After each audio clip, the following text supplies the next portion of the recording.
and welcome to 4 minus 5, which is run chkdsh in Windows. In any version of Windows, we start and search the cmd, tapos run an administrator. Yes.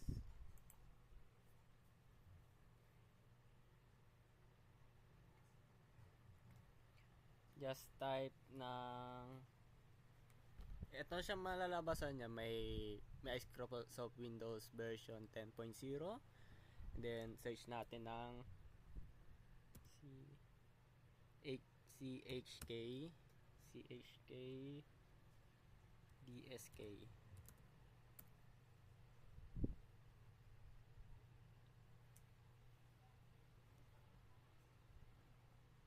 Tapos ganito siya ang labas niya if warning F parameter. Yung stage 1 natin is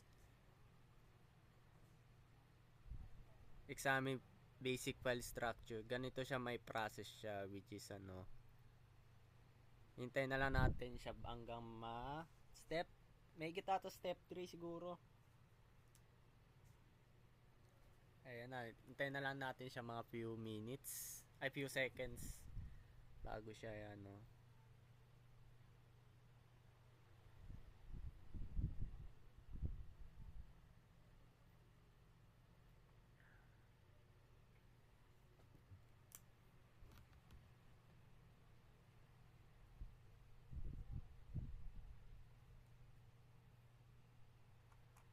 wait, full screen natin.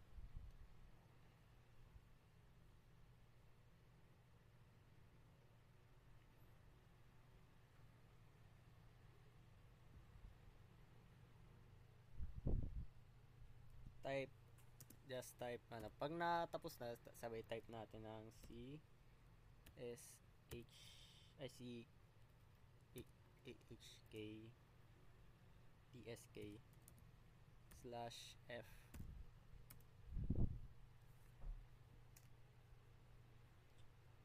Tapos ganito siyang labas niya, cannot run because of volume is another process. Would you like schedule is volume to be checked next time system starts.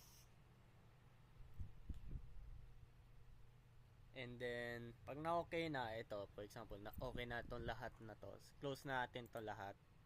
Yan, close pati files, close natin. And thank you and have a great day. Thank you.